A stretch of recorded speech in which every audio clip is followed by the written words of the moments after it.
Hello everyone and welcome to a quick Word tutorial. In today's video I want to show you how to rotate an image in Microsoft Word.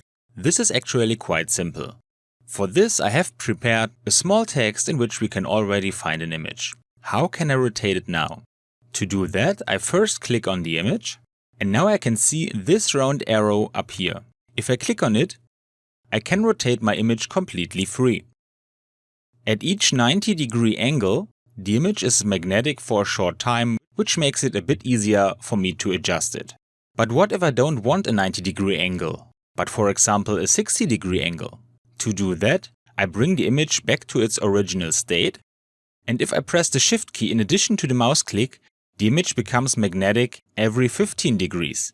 So I rotate 4 intervals and have set 60 degrees. 1, 2, 3, 4. In the last step, we look at the case where I need a very specific angle, for example 69 degrees. When I click on the picture, I get another tab at the top called Picture Format.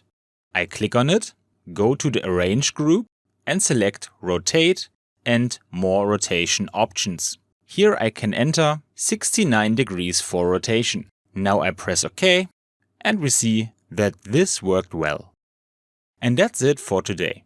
I hope you enjoyed the video and I will see you again in the next tutorial. Until then, your tutorial guy. Bye!